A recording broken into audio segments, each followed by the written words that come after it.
हरे कृष्णा कृष्ण कृष्ण हरे हरे, हरे राम राम राम हरे कृष्ण।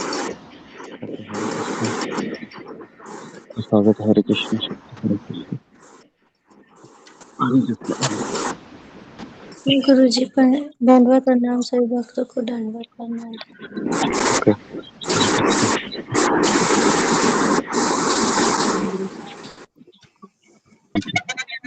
हरे दंडवत कृष्ण। प्रणाम। तिलक है क्या?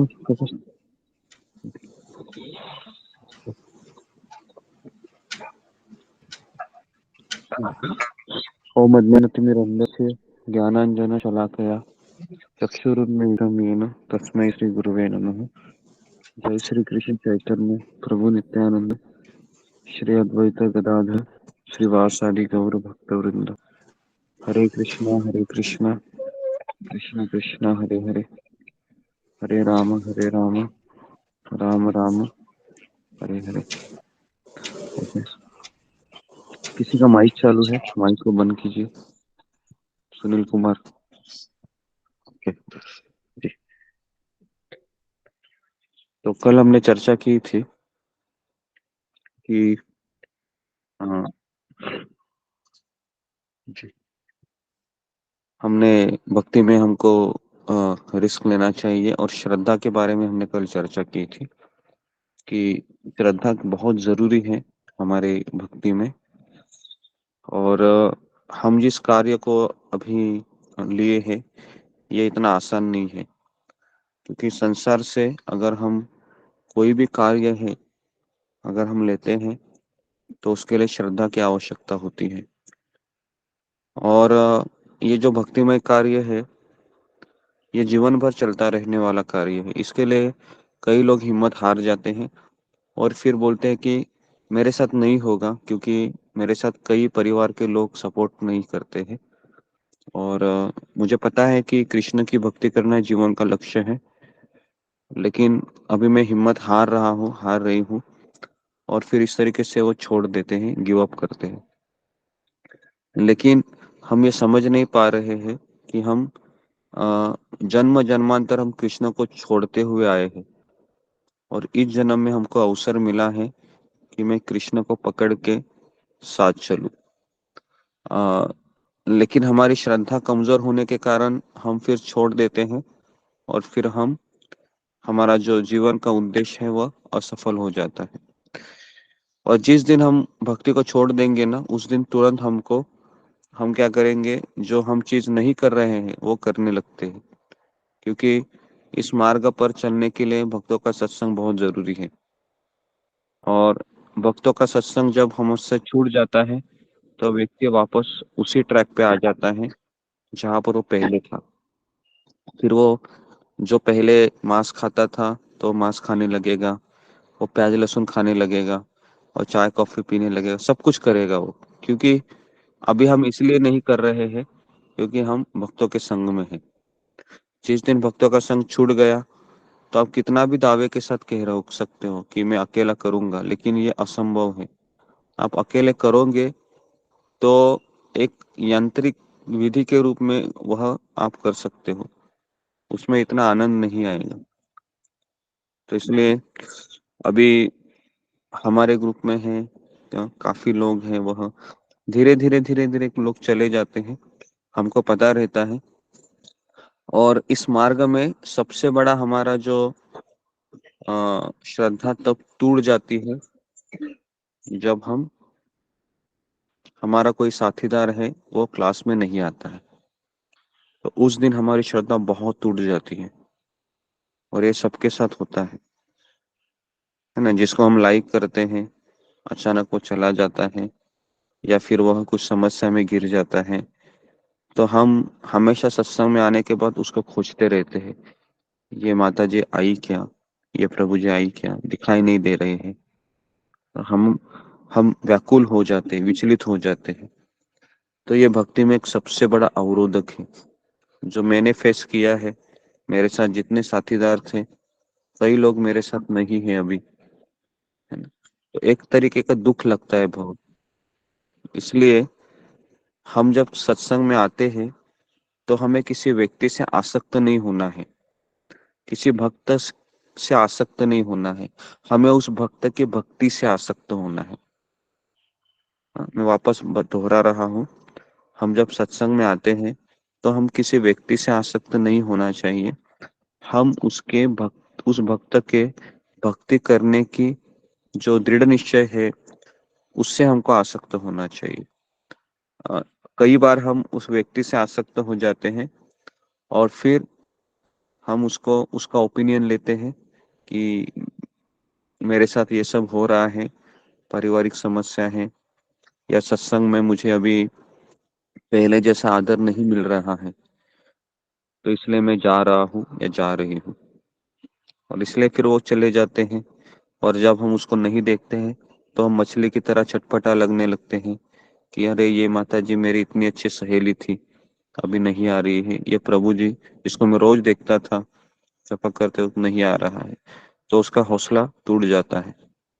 तो इसलिए हम सब एक पाठशाला में हैं, पाठशाला में कई विद्यार्थी होते हैं, हर एक विद्यार्थी का एक कैपेसिटी होता है, उसकी क्षमता होती है, लेकिन वो जब चला जाता है तो हमें दुख लगना स्वाभाविक है, लेकिन इतना दुख लगना कि अभी मैं भक्ति नहीं कर सकती या कर सकता, ये गलत है। तो इसलिए हमें इस मार्ग पर चलना है तो हमें कृष्ण से आसक्त होना चाहिए और हमें गुरु से आसक्त होना चाहिए। जब हम परम पूज्य राधानाथ स्वामी महाराज को देखते हैं तो हमारा हौसला बुलंद हो जाता है, हमें एक हिम्मत मिलती है इस मार्ग पर और आगे चलने की। लेकिन अगर मैं अब मेरे साथीदार को देखूंगा तो फिर मुझे हिम्मत तो मिलेगी, हौसला मिलेगा, लेकिन कोई गारंटी नहीं है कि वह चलता ही रहेगा। लेकिन हम जब गुरु महाराज को देखते हैं, हम प्रभुपाद जी को देखते हैं, हम हमारे आचार्यों को देखते हैं, तो हमें फिर हौसला मिलता है। तो इसलिए अगर हमको व्यक्ति से आसक्त होना है तो फिर हमको आचार्यों से आसक्त होना चाहिए, है ना। तो हमारे जितने भी ग्रुप में भक्त आते हैं वो आते रहेंगे, या कल है वो छोड़ के चले जाएंगे, या कल कुछ भी असुविधा हो सकता है, किसी का कोई गारंटी नहीं है इस मार्ग पर। हाँ, किसी का गारंटी नहीं है ना। बड़े बड़े भक्त भी 10 साल 15 साल के बाद भी कुछ समस्याएं आ जाती है, श्रद्धा टूट जाती है, चले जाते हैं। तो इसलिए कृष्ण भगवान गीता में भी कहते हैं, हजारों में से एक व्यक्ति मेरे पास आता है और उन हजारों में से एक व्यक्ति ही मुझे समझ पाता है कि मैं कौन हूँ। तो ये मार्ग ही ऐसा है। तो आज मुझे इतना ही कहना है आप सभी भक्तों को कि हम जिस मार्ग पर चल रहे हैं, ऐसा हो सकता है कि जिसको देखकर मेरी श्रद्धा बढ़ रही है ना, लेकिन अगर वो मेरे ही क्लास का स्टूडेंट है तो वो कभी भी विचलित हो सकता है, या ऐसा भी हो सकता है कि वो चलता रह सकता है। लेकिन फिर भी हमारे प्रवचन में हम यही सीखते हैं कि हमें आचार्यों से आसक्त होना चाहिए, हमें प्रभुपाद जी से आसक्त होना चाहिए, हमें परम पूज्य राधानाथ स्वामी महाराज से आसक्त होना चाहिए। उनकी भक्ति हम देखते हैं तो हमें हौसला मिलता है। अभी हम सब लोग नए विद्यार्थी हैं इस क्लास में, थोड़ा समय के लिए हम बहुत अच्छे नोट्स बनाएंगे, बहुत अच्छा बोलेंगे, और हम देखेंगे ये माता जी गीता क्लास में इतना अच्छा बोलती थी, कहाँ गई अचानक। या फिर ये गीता क्लास में अच्छा बोलता था, हमेशा उत्तर देता था, कहाँ गया अचानक। ऐसे कई लोग आए हैं, जो लोग 1 साल से हैं सत्संग में या 6 महीने से भी हैं, उन्होंने ये सब देखा है, अनुभव किया है। तो इसलिए कई बार है, क्योंकि हम सब लोग ऑनलाइन भक्त हैं, केवल एक दूसरे को देखते हुए जिंदगी को जी रहे हैं, बराबर है, और थोड़ा बहुत बातें चलती रहती है फोन से, बराबर है। तो इसलिए हमें जब भक्ति मार्ग में हम आए हैं तो हर एक दिन हमारे लिए एक पहाड़ चढ़ने के जैसा होता है। हर एक दिन हमें अपने आप को पुश करना होता है, इतना आसान नहीं है रोज सुबह उठना जप करना, है ना। तो वही व्यक्ति अपने आप को मोटिवेट रख सकता है जिसने किसी का आश्रय लिया है। अगर उसने आश्रय लिया है ऐसे व्यक्ति का, जो शिल प्रभुपाद जी है, हमें प्रभुपाद जी का आश्रय लेना चाहिए हमेशा, उनकी जीवनी पढ़नी चाहिए, हम पढ़ भी रहे हैं, है ना। और बस उनसे ही हमको मोटिवेशन लेना चाहिए। हमें हमारे साथीदार से हमें अपने थोड़ा बहुत हम उनसे अपने भक्ति का आदान प्रदान कर सकते हैं, लेकिन हमें उनसे आसक्त नहीं होना है। जिस दिन आप आसक्त हो जाएंगे ना, आपका दिल टूट जाएगा और आपको अच्छा नहीं लगेगा फिर। और ये भक्ति मार्ग में होता है। तो इसलिए अगर हमको श्रद्धा को हमको अगर बनाए रखना है, तो हमें आचार्य या गुरु राधानाथ स्वामी महाराज, उसके बाद शिल प्रभुपाद जी, जीव गोस्वामी, रूप गोस्वामी, भक्ति विनोद ठाकुर, उसके बाद नरोत्तम दास ठाकुर, इनको हमको पढ़ते रहना चाहिए, इनसे सुनते रहना चाहिए। तब जाके हम भक्ति में टिके रहेंगे। तो इसके लिए हमको आचार्य के प्रवचन सुनने चाहिए। रूपा गोस्वामी कैसे उन्होंने भक्ति किया इतना अच्छा, मरते दम तक। सनातन गोस्वामी, जीव गोस्वामी, रघुनाथ दास गोस्वामी, तो इनको, और जब हमारे साथीदार आते हैं तो हमें आसक्त नहीं होना चाहिए उनसे। हाँ, हमें भक्ति का आदान प्रदान करने के लिए उनसे बात कर सकते हैं, लेकिन समस्या ये हो जाती है कि आसक्त होने के बाद फिर किसी का कोई गारंटी नहीं इस मार्ग पर, क्योंकि हम सब लोग बद्ध जीव है। बद्ध जीव को अगर कुछ भी समस्याएं आती है तो पहले वो टूट जाता है और एकदम ये हो जाता है, डिप्रेशन में आकर थोड़ा बहुत इधर उधर फिर छटपटाता है। और अगर सत्संग मिस हो गया उसका एक दिन, फिर वो दूसरे दिन तो माया उसको ऐसी खींच लेती है कि वो वापस आना लगभग कठिन हो जाता है उसके लिए। तो इसके लिए ये भक्तिमय मार्ग में बहुत सारी चुनौतियां आती है और आती रहेगी। और ये इसलिए आती है क्योंकि कृष्ण हमको परखना चाहते हैं कि मैं तो तुमको चाहता हूँ और हमेशा चाहता रहूंगा, लेकिन कृष्ण ये देखना चाहते हैं कि तुम मुझे कितना चाहते हो, तुम मुझे कितना चाहते रहोगे। तो इसलिए कृष्ण हमको तकलीफ देते रहते हैं। और कभी कभी वो तकलीफ इतना हावी हो जाता है हमारे ऊपर कि हम बहुत सोचने लगते हैं। तो इसके लिए हमको हमेशा पॉजिटिव रहना चाहिए, हमेशा हमें अपने आप को मोटिवेट रखना चाहिए, ताकि मैं माला जप कर सकूं, भक्तों को देखूं, है ना, और शिल प्रभुपाद जी के बारे में सुनूं, भागवत सुनूं। और हमारी घर की जिम्मेदारियां चलती रहेगी, हमारे बच्चे हैं, हमारी पत्नी है, हमारे पति हैं, ये सब नश्वर चीजें हैं, है ना। बस हमको कर्तव्य निभाना है। आसक्त तो हम होते ही हैं, लेकिन कुछ समय के बाद अपने आप को हमको समझाते हुए भी चलना है कि मैं जिस जगह पे रह रहा हूँ, यहाँ पर समय के प्रभाव से हर एक चीज चला जाने वाला है। तो मुझे इसके लिए तैयार होना है। और ये जीवन का कटु सत्य है एक्चुअली, कि जिनके साथ हम जीवन बिताते हैं, जिनको हम चाहते हैं, समय के प्रभाव से एक दिन बिछड़ जाते हैं। और जब बहुत दुख लगता है तभी। हाँ, तो इसके लिए हमें अपने आप को हमेशा रोज समझाते रहना है कि मैं आत्मा हूँ, मैं भगवान का अंश हूँ, मैंने स्त्री के शरीर में हूँ, पुरुष के शरीर में हूँ।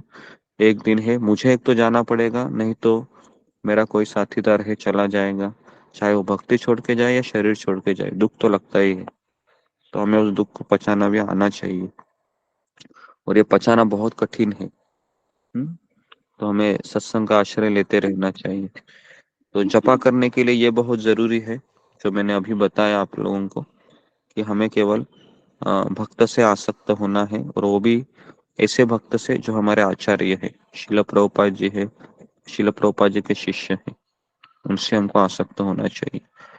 क्योंकि मैं पिछले 20 साल से भक्ति कर रहा हूँ, और मैंने बहुत उतार चढ़ाव देखे हैं अपने निजी जीवन में भी।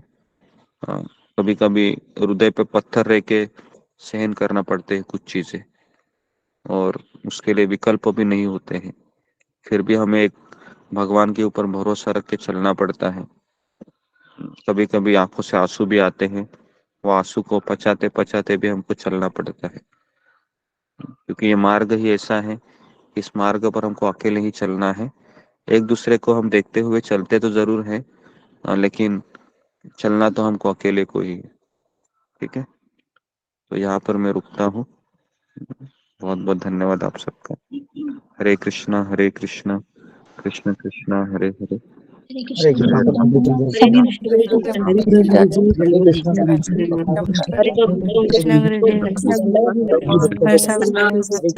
दंडवत प्रणाम पंचम प्रणाम हरे कृष्ण सभी भक्तों को दंडवत प्रणाम। हरे कृष्ण। दंडवत प्रणाम।